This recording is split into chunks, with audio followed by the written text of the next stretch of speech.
নমস্কার বন্ধুরা, মুনমুন কিচেনে আপনাদের সবাইকে স্বাগত। প্রতিদিনের মতো দেখুন আজকে আবার এসেছি একটা নতুন রেসিপি নিয়ে। নিত্য নতুন রেসিপি নিয়ে হাজির। অবশ্যই যদি ভিডিওটি ভালো লাগে লাইক দিয়ে দেখা শুরু করবেন। হাতে মাত্র 10 মিনিট থাকলেই ভেন্ডির এই রেসিপিটা একবার হলেও বাড়িতে ট্রাই করে দেখতে পারেন। এই রেসিপিটা কিন্তু গরম ভাতের সঙ্গে একেবারে জমে যাবে। ভাত রুটি কিন্তু সুন্দরভাবে আপনারা একটা পদ দিয়ে খেয়ে নিতে পারবেন। এখানে দেখুন আলু আর ভেন্ডি নিয়েছি, আর এগুলোকে দেখুন একদম ছোট্ট ছোট্ট করে কেটে নিয়েছি।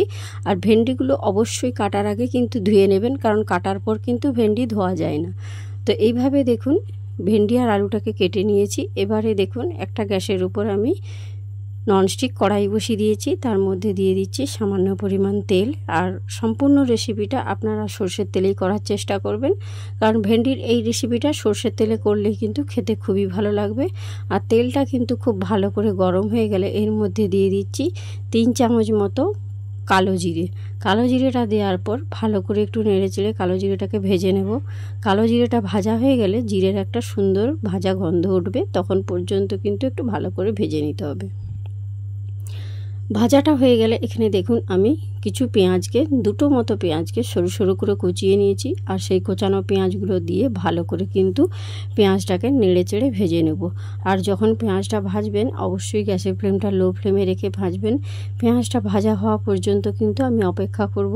আর পেঁয়াজ আর জিরেটাকে ভালো করে ভেজে নিতে হবে, আর ভাজা হলেই কিন্তু রেসিপিটা খেতে ভালো লাগবে। এই পর্যায়ে দেখুন পেঁয়াজটা কিন্তু মোটামুটি ভাজা হয়ে আসছে। আরও কিন্তু ভালো করে ভেজে নিতে হবে, কারণ পেঁয়াজের যে একটা সাদা সাদা ভাব সেটা কিন্তু এখনও কাটেনি। আর যতক্ষণ না কাটছে ততক্ষণ পর্যন্ত কিন্তু একটু ভালো করে ভেজে নেব। আর এই পর্যায়ে দেখুন ভাজাটা কমপ্লিট হয়ে যেতে এখানে এই যে কেটে রাখা যে আলুগুলো ছোট ছোট করে কেটেছিলাম, সেই আলুটা কিন্তু আমি ওই পেঁয়াজের মধ্যে দিয়ে দিলাম। দিয়ে প্রথমে আলুটাকে কিন্তু ভালো করে ভেজে নেব। আর আলুটা যখন দেবেন বন্ধুরা গ্যাসের ফ্লেমটা লো টু মিডিয়াম ফ্লেমে রাখবেন, কারণ বেশি হাই ফ্লেমে দিলে পেঁয়াজগুলো কিন্তু চুঁয়ে যেতে পারে। তার জন্য কিন্তু লো ফ্লেমে রেখেই কিন্তু ভাজাটার চেষ্টা করবেন, নাহলে পেঁয়াজগুলো চুঁয়ে যাবে। তো দেখুন লো ফ্লেমে রেখে পেঁয়াজটা আর আলুটাকে কিন্তু খুব ভালো করে ভেজে নিচ্ছি। আর আলুটা ভাজা হয়ে গেলে দেখবেন আলুর কালারটাও কিন্তু সুন্দরভাবে চেঞ্জ হয়ে যাবে। আর আলুটা একটু সেদ্ধ হওয়ার জন্য এটাকে আমি ঢাকনা দিয়ে রেখে দেবো। এই তেলেই দেখবেন আলুটা সেদ্ধ হয়ে যাবে। আর এখানে এখনও পর্যন্ত কিন্তু আমি কোনো লবণ বা অন্য কোনো মশলা, গুঁড়ো মশলা ইউজ করিনি, কারণ লবণটা আমি এখন দেব না বন্ধুরা। লবণটা না দিয়েই কিন্তু আমি এখন এই আলুগুলোকে ভালো করে ভেজে নিচ্ছি। আর লবণটা কোন পর্যায়ে অ্যাড করতে হবে সেটা আমি আপনাদেরকে পরে বলে দেব। এইভাবে দেখুন বারবার ঢাকনা দিয়ে কিন্তু আমি আলুটাকে একটু কুক করে নিচ্ছি, তাহলে দেখবেন আলুটা কিন্তু এখানে 90% এখানেই কুক হয়ে যাবে। আর আলুটা কিন্তু সুন্দর সেদ্ধও হয়ে যাবে। আর ভালো করে দেখুন নাড়িয়ে চাড়িয়ে নিয়ে ভেজে নিচ্ছি। ঢাকনা দিয়ে দিয়ে ভাজার ফলে দেখুন আলুটা কিন্তু অনেকটা সেদ্ধ হয়ে গিয়েছে। আর আলুর যে গায়ের কালারটা সেটাও কিন্তু চেঞ্জ হয়ে গিয়েছে। এবারে এর মধ্যে দিয়ে দেব কেটে রাখা ভেন্ডিগুলো। যে ভেন্ডিগুলো আমি ছোট ছোট করে কেটে রেখেছি ওই ভেন্ডিগুলো এবার ওর মধ্যে দিয়ে দিলাম। ভেন্ডিটা দেওয়ার পর আবারও কিন্তু ভালো করে নাড়িয়ে চাড়িয়ে এবার ভেন্ডিটাকে ভেজে নেব। আর ততক্ষণ পর্যন্ত ভাজবো যতক্ষণ পর্যন্ত না ভেন্ডির মধ্যে যে একটা হড়হড়ে ভাব থাকে, সেই হড়হড়ে ভাবটা যতক্ষণ না চলে যাচ্ছে ততক্ষণ পর্যন্ত ভেন্ডিটাকে ভালো করে ভেজে নেব। আর এখন কিন্তু লবণটা দেওয়া যাবে না। লবণ দিলে কিন্তু ভেন্ডিটা ভালো করে ভাজা যাবে না, তখন কিন্তু এর যে হড়হড়ে একটা ভাব থাকে সেই ভাবের জন্য যেহেতু লবণ দিয়ে দিলে এটা এবার কিন্তু আরও বেশি হয়ে যাবে, তখন কিন্তু ভাজা যাবে না। এভাবে কিন্তু লবণ না দিয়ে লো টু মিডিয়াম ফ্লেমে রেখে ঢাকনা দিয়ে দিয়ে কিন্তু আলু আর ভেন্ডিটাকে ভালো করে ভেজে নিতে হবে। এই পর্যায়ে দেখুন নেড়ে চেড়ে কিন্তু খুব ভালো করে ভেন্ডি আর আলুটাকে ভেজে নিচ্ছি।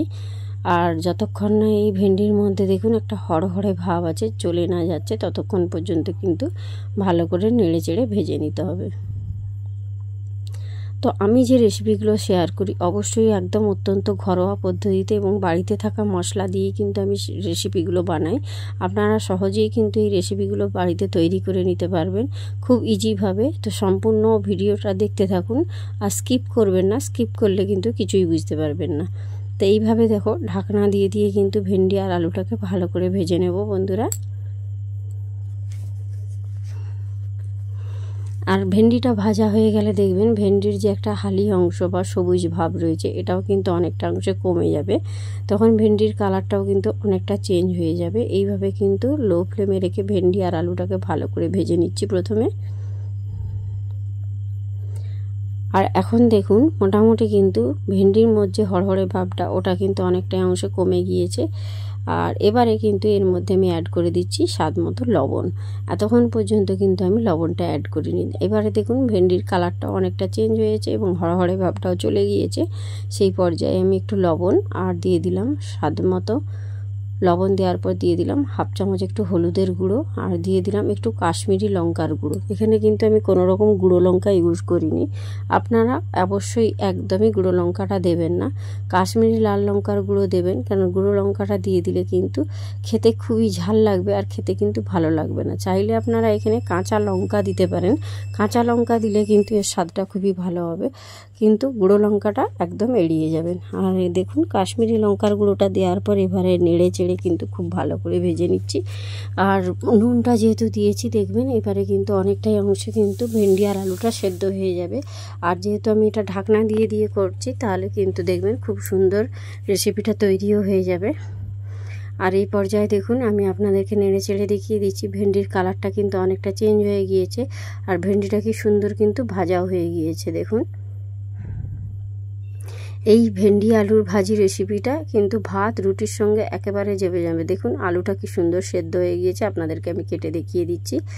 আর ভাত রুটি কিন্তু দুটোর সাথেই কিন্তু একেবারে জমে যাবে। দুটোর জায়গায় 4টে রুটি কিন্তু খেতে মন হবে এই ভেন্ডি আলুর ভাজি দিয়ে। আর গরম ভাতে তো কোনো কথাই নেই, গরম ভাতের সঙ্গে কিন্তু এরকম ভেন্ডি আলুর ভাজি থাকলে আর কোনো তরকারি কিন্তু লাগবে না। আর এখানে দেখুন হাফ চামচ মতো আমি একটু জিরে গুঁড়ো দিয়ে দিলাম, সেই জিরে গুঁড়োটা কিন্তু লাস্টেই দিলাম, তাহলে জিরে ভাজার কিন্তু গন্ধ খুব সুন্দর লাগে বন্ধুরা। আর জিরে ভাজাটা দিয়ে কিন্তু আবারও নাড়িয়ে চাড়িয়ে একটু ভেজে নিচ্ছি। আর এই পর্যায়ে দেখুন আলুটা কিন্তু সুন্দর সেদ্ধ হয়ে গিয়েছে, দেখে আপনারা বুঝতেই পারছেন।